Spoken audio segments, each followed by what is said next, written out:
Hi there, everybody. It's Meg from Books Off the Beaten Path. It is a Saturday afternoon, and I am drinking Coors beer out of a jelly jar. So, keeping it classy, keeping it Oklahoma classy. There we go. How was it? Just that. Okay. Why am I here interrupting your Saturday, you wonder? Well, I'm going to do a tag. I'm going to do a tag that Heather Reed's tagged me on, and it's called the Reader's Profile Tag. And I'm just going to dive right in and do the questions. You ready? Here we go. Question number 1. What for you makes a good book? Oh, that's easy. Total immersion. I want a story where I'm reading it and then somebody walks in the room and I'm like, oh, I'm back in reality. I want a total immersion book. I want it to be 100% sights, sounds, dialogue, feelings, 100% total immersion. That's what makes a good book for me. Also, and I'm going to go with this, it doesn't have to have a happy ending, but it has to have an appropriate ending. I mean, if it's going to be an unhappy ending, I have to be, because there's plenty of books that I've read that sort of had an unhappy ending and everything like that, but you're like, but this was the only way it could work out. So it has to have an appropriate ending. Okay.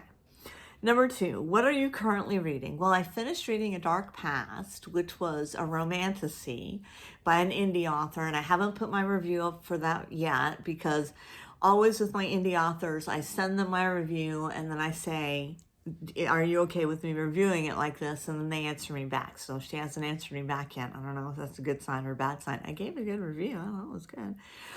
Anyway, and so at the moment I am reading Dr. Kildare in Trouble, 1963. Woo! I was at church this morning.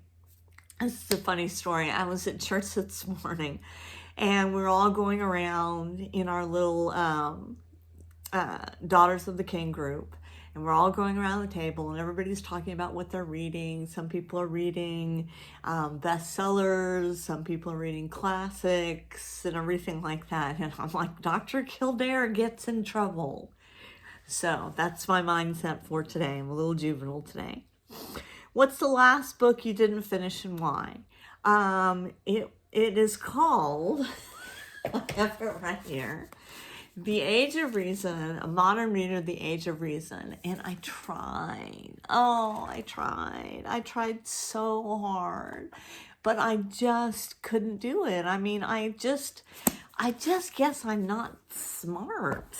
You know, you don't want to admit that. You don't want to admit that maybe you're not intellectual. But I mean, I've read the classics. I've reread the classics. I mean, I really have. Don't think I'm not giving you the truth here. I have. But when it comes to philosophy or straight out history, it has to be written in a certain way. I read The Monk Who Gave Away His Ferrari or Corvette, or Socrates in a Cafe, and I've read The Age of Reason by I forget who wrote that. I forget who wrote The Age of Reason. Oh, Will Durant. And The Story of Philosophy by Will Durant. The Story of Philosophy by Will Durant. And those moved quick for me, and they were good, and they were written like stories. This is the actual writing of these great men and women, and I am too stupid to read it directly. So I admit it. Have another sip of Coors out of my jelly jar, because we know where I'm at. Okay, what's next? What obscure book do you wish other people would read? Well, I wish people would read an author more than a book. Have you guys ever heard of John Dickinson Carr? I'm going to try to put my John Dickinson Carr video up here, and just so you can get on it. He's a classic mystery writer. He's kind of fallen into the wayside, you know. The people that know. And he's a locked room mystery guy, and he's just amazing. I mean, he's just really good. He's one of those people that writes a really immersive book to me. So I wish people would read more John Dickinson Carr so then they could talk to me and I could talk to them. Okay, what's the longest book you've ever read? Well, I keep pulling out Bullfinch's Mythology, which is one of the longest books I've ever read. But then I forgot, my mother mentioned to me when I was in 7th grade, because I wanted to, I had just seen the movie and I was enamored. I read Gone with the Wind. And, oh, I loved it. You know, in the book, she has several more children. She basically has a child with each husband. The movie didn't do it like that, but in the book she had several more children. And so that is the longest book that I've ever read. That's the longest fiction book that I have ever read, Gone with the Wind. If you could have a dinner party with 5 fictional characters, who would they be? I thought a long time about this, and here's who I would have. Don't you think this would be fun?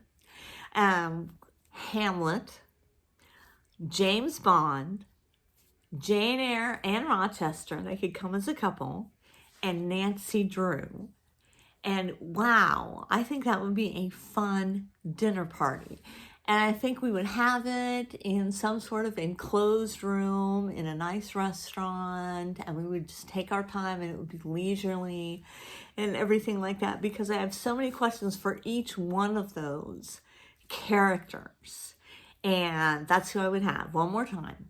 Hamlet, James Bond, Jane Eyre and Rochester, and Nancy Drew.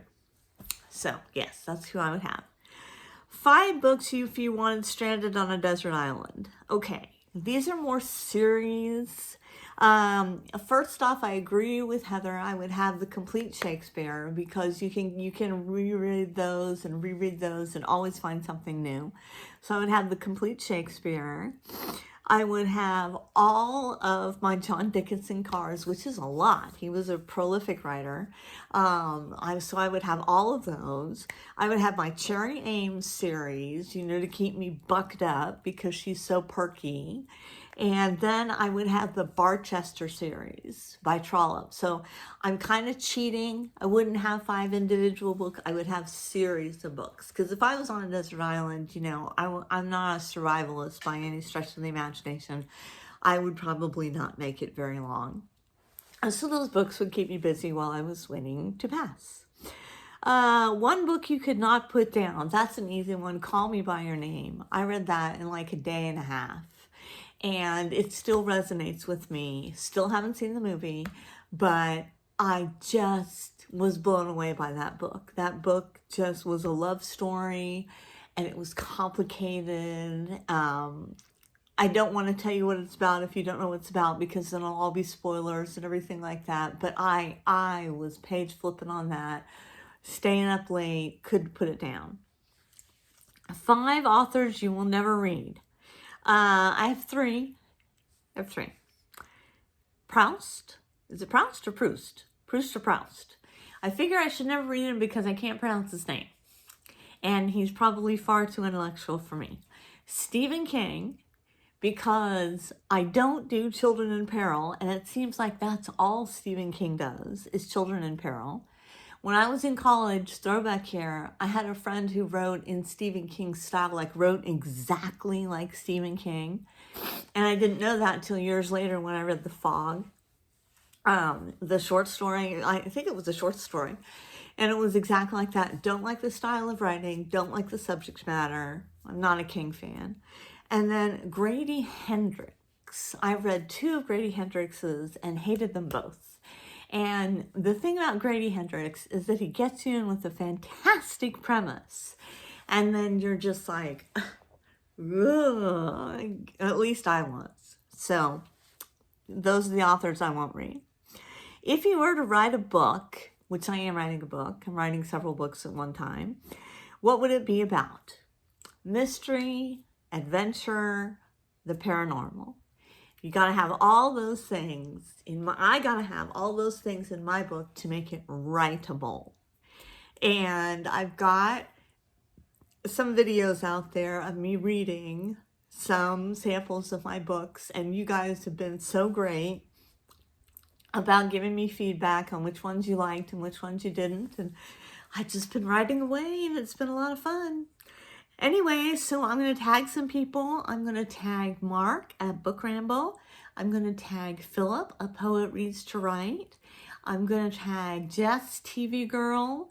And I'm going to look through and tag, I think I'll probably tag Hannah's books and Bernie's Bookish Adventures. And I don't know, I'm going to tag a lot of people. I'm going to tag a lot of people. And you consider yourself tagged. So anyway, I'm going to go back to my beer and my jelly jar, and I will check you later.